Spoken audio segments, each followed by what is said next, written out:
When many of you think of classic Sonic the Hedgehog, I'm guessing you think of something like this, and not something like this. This is Sonic the Hedgehog for the Commodore Amiga, a game that I found very little information about online.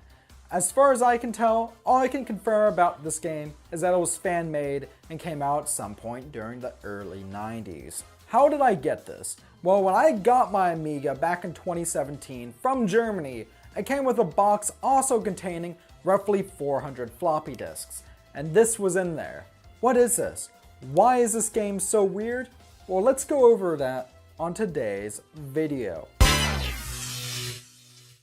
Welcome to Stuff We Play, home of everything weird and retro, and today we're looking at something that for sure fits into both of those categories. And if that sounds cool to you, why not subscribe? Sonic the Hedgehog for the Commodore Amiga. Well, let's not waste any time, let's go ahead and pop this in.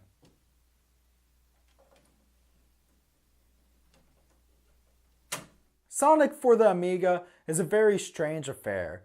After loading it up, you get straight into a title screen. Everything here looks like something straight out of a Master System Sonic game. Mainly Sonic 1 on the Master System, though the music for sure sounds a little more advanced than that, though it's not particularly pleasing to the ears. Furthermore, it doesn't really play like a Sonic game. Instead, all you can do is move left or right and jump. You just kind of jump over enemies, and if you hit one, you die, I guess. It's more like an endless runner game on iOS, and I want to say there's more to this, but there's not. You're just controlling Sonic, going endlessly forward, marching towards death or something. I don't know, there's no Robotnik or anything, just these enemies which repeat ad nauseum.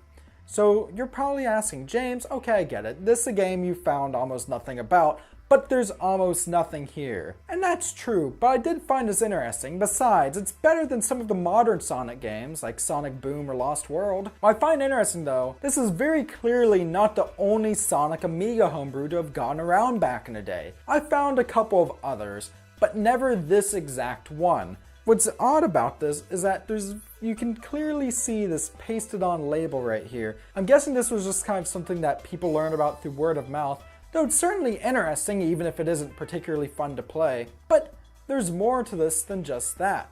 Did you know that at one point there was going to be an official version of Sonic the Hedgehog for the Amiga? See, back in the 1980s and early 90s, the home computer was the preferred gaming platform of choice in Europe. And that's because, unlike in the States where everyone kind of jumped onto the IBM PC and compatibles, in Europe it was still a wild west, with everything ranging from ZX Spectrums to the Amiga here, to the Atari ST, to even weird stuff like that thing.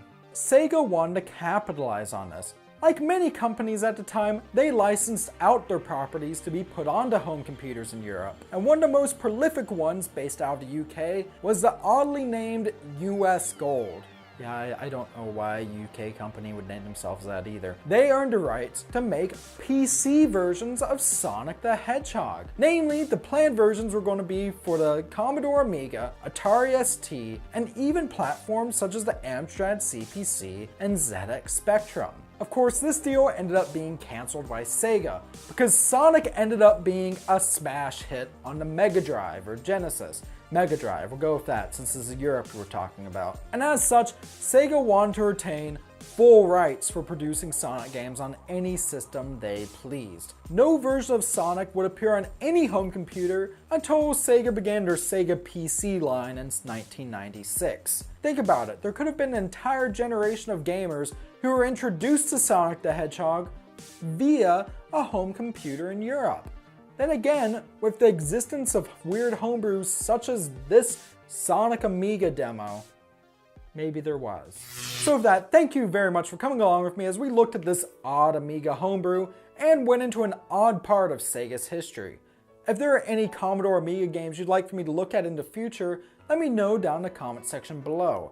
One idea I've been throwing around lately is I've wanted to do a video exploring the Amiga demo scene, but I'm just not sure if there'd be enough viewership for that, you know. If you'd like to see that, let me know, and then I'll go ahead and I'll get started making that. But anyways, before I ramble on more, thank you very much for watching. Stay classy, and I'll see you next time.